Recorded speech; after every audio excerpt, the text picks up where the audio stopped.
നോമ്പെടുക്കുന്ന സമയത്ത് മക്കൾ നോമ്പെടുക്കുന്നുണ്ടെങ്കിൽ സ്നാക്സ് ഉണ്ടാക്കാതെ നമ്മളെ വിടൂല അല്ലേ. അപ്പം മക്കൾക്ക് ഞാൻ എപ്പോഴും ഉണ്ടാക്കി കൊടുക്കുന്ന എളുപ്പത്തിലുള്ള ഒരു അടിപൊളി പലഹാരമായിട്ടെന്ന് കാണിക്കുന്നത്. ആ ഒരു പലഹാരത്തിനിടയിൽ പുട്ടുകച്ചവടം എന്ന് പറഞ്ഞ പോലെ സമൂസയും ചിക്കൻ പൊരിച്ചതൊക്കെ തയ്യാറാക്കുന്നുണ്ട്. ഇതെല്ലാം നിങ്ങളെ കാണിക്കാൻ ഒരു കാരണം കൂടി ഉണ്ട് കേട്ടോ. ഇതെല്ലാം ഞാൻ റെഡിയാക്കി എടുക്കുന്നത് കോക്സ് എന്ന് പറഞ്ഞത് ഈ ഒരു ഒറ്റ ബർണറുള്ള ഈ ഒരു സ്റ്റൗവിൽ വെച്ചിട്ടാണ്. എൻ്റെ കിച്ചണിൽ ലൈറ്റ് കുറവാട്ടോ. അപ്പോൾ ഇതുപോലൊരു ഗ്യാസ് സ്റ്റോവ് വാങ്ങിക്കണമെന്ന് കുറേ ആയിട്ട് ആഗ്രഹിക്കുന്ന ഒരു കാര്യമാട്ടോ. പുറത്ത് വെച്ചിട്ട് കുക്ക് ചെയ്ത്, അപ്പോൾ പുറത്ത് വെച്ചിട്ടാണ് കുക്ക് ചെയ്യുന്നത്, നല്ല ലൈറ്റിങ് കിട്ടുന്നുണ്ട്. അപ്പോൾ അതിന് വേണ്ടിയിട്ട് ഞാൻ വാങ്ങിച്ചതാണ്. അടിപൊളിയാണ്.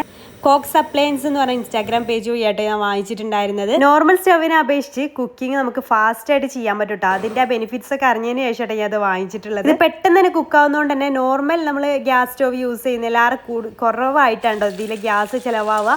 ലോ ഫ്ലെയിം ഇട്ടാലും ഓഫ് ആവുന്ന പ്രശ്നവുമില്ല. ഹാൻഡിൽ ചെയ്യാതെ നമുക്ക് എവിടെയെങ്കിലുമൊക്കെ കൊണ്ടുപോകണമെന്നുണ്ടെങ്കിലും ഒക്കെ യൂസ് ചെയ്യട്ടെ. വെയിറ്റ് കുറവായതുകൊണ്ട് തന്നെ ഇതിനൊരു ട്യൂബും ബർണറൊക്കെ വരുന്നുണ്ട്. പഞ്ചർ ട്യൂബ് ആയതുകൊണ്ട് തന്നെ എക്സ്ട്രാ സേഫ്റ്റിയാണ്. അത് മാത്രമല്ല ബർണർ കാസ്റ്റ് അയൺ മെറ്റീരിയൽ ആയതുകൊണ്ട് തന്നെ തുരുമ്പിക്ക് കരിയെ അങ്ങനത്തെ ഒരു പേടിയില്ല. സ്പെയർ പാർട്സ് ഒക്കെ A to Z അവരുടെ പേജിൽ കോൺടാക്ട് ചെയ്താൽ ക്യാഷ് ഓൺ ഡെലിവറി ആയിട്ട് തന്നെ അവർക്ക് അവൈലബിൾ ആക്കി തരും. ഇത് ആമസോണിൽ ഫ്ലിപ്കാർട്ടിലൊക്കെ അവൈലബിൾ ആണ്. അതിലും കുറഞ്ഞ റേറ്റിൽ അവരെ പേജ് നിങ്ങൾ ഫോളോ ചെയ്തതിന് ശേഷം വാങ്ങിക്കാന്നുണ്ടെങ്കിൽ 1399 രൂപക്ക് നിങ്ങൾക്ക് കിട്ടും. അവരുടെ പേജ് ഞാൻ ഇവിടെ മെൻഷൻ ആക്കി. പറഞ്ഞു നമ്മുടെ സ്നാക്സിന്റെ കാര്യം പറഞ്ഞില്ലല്ലോ. മയോണൈസും കെച്ചപ്പും ഒക്കെ ചേർത്തിട്ട് നമ്മൾ സ്വീസൊക്കെ ഇടുന്ന സംഭവങ്ങളൊക്കെ ഇട്ട സംഭവം സെറ്റ്.